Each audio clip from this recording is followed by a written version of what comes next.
Like, I'm not just that regular guy. I'm not that regular guy anymore that can just do the things that I've done before, that can just manage to handle things the way I handled before and have it like just go flow and have it be so easily thought out and so easily sought after and so easily achievable. I'm not that guy anymore. Things are happening to me on a very high spiritual realm, on a very high spiritual level, that like it has to be clear what's coming into my senses. It has to be clear what's coming into my tunnels and what's coming into my vortex.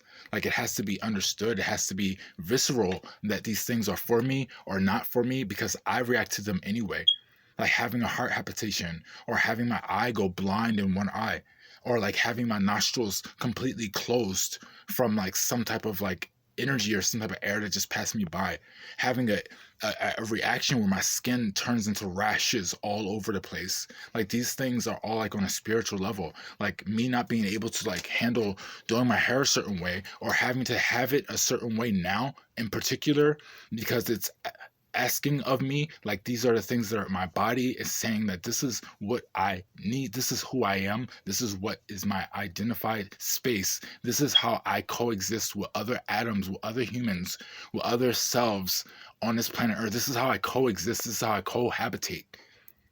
So it's like you can't go and just do random drastic dramatic things, or like, wear pounds of makeup, or, drop tons of weight, or do anything really drastic that will alter your like true state of who you are and your true state of who you're trying to be.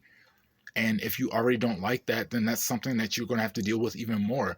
But if you always were fond of yourself, and you always were fond of these certain little unique qualities that no one else noticed but you happen to notice over time, because like these are things that were special to you, these are the things that you had in your mind as like, this is what makes me me apart from everybody else, because like I'm always put in groups with everybody else as just somebody else that's a part of everybody else. But these are the things that make me like very unique and very special. It makes me stand out.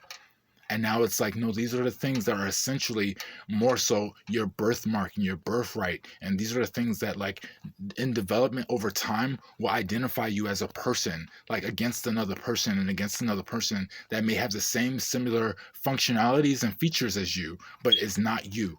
Like your individual self, your individual identity, like this big bubble of small little dots that is collecting a collective for you to like function more fluidly in this place that's supposed to be as smooth as a baby's bottom, as smooth as the waters flowing in the creek, as smooth as this like day going into night. Like that transition, that transaction, that's how you're supposed to flow on this planet Earth and be alive and be well and be present with everything around you. You're supposed to wait when you're supposed to wait. You're supposed to grab when you're supposed to grab. You're supposed to leave when you're supposed to leave.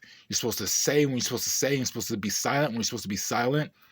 There's like all these triggers and all these different like on off switches and all these different shifts of things that kind of put you exactly where you're supposed to be at all times.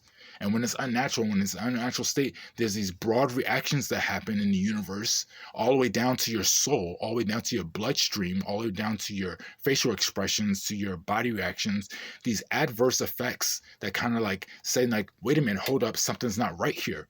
Something like happened that is not in accordance to what is supposed to go as a flow, and the united way of botany, and the united way of the economy, and the eco, and the ethos, and the philos, and the agapes, and all this other stuff.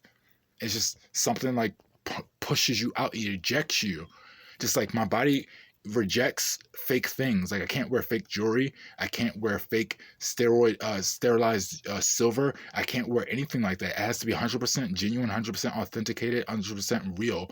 It has to be 100% like even most raw materials. It has to be 100% like raw for me to actually intake it and for me to be a part of it and for me to unite it with my spirit and my soul.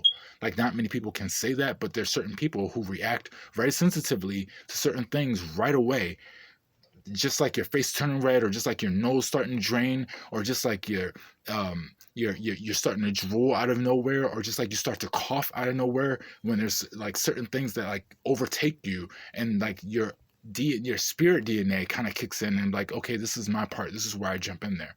Like all these things, like you just have to be aware of that space. You just kind of have to unite yourself with that all the time. And like, it's a difficult task if you're not sure of like what that will lead you or what that is inside, because you're looking inside, you're looking for things that don't look like our organs. You're looking for things that are like clear, like clairvoyancy or something like that. You're looking for things that do not show up as physical matter, but you're supposed to know them just as much as you know your ABCs and your 1, 2, 3s. And it happens just like that. It's just a part of it, I guess.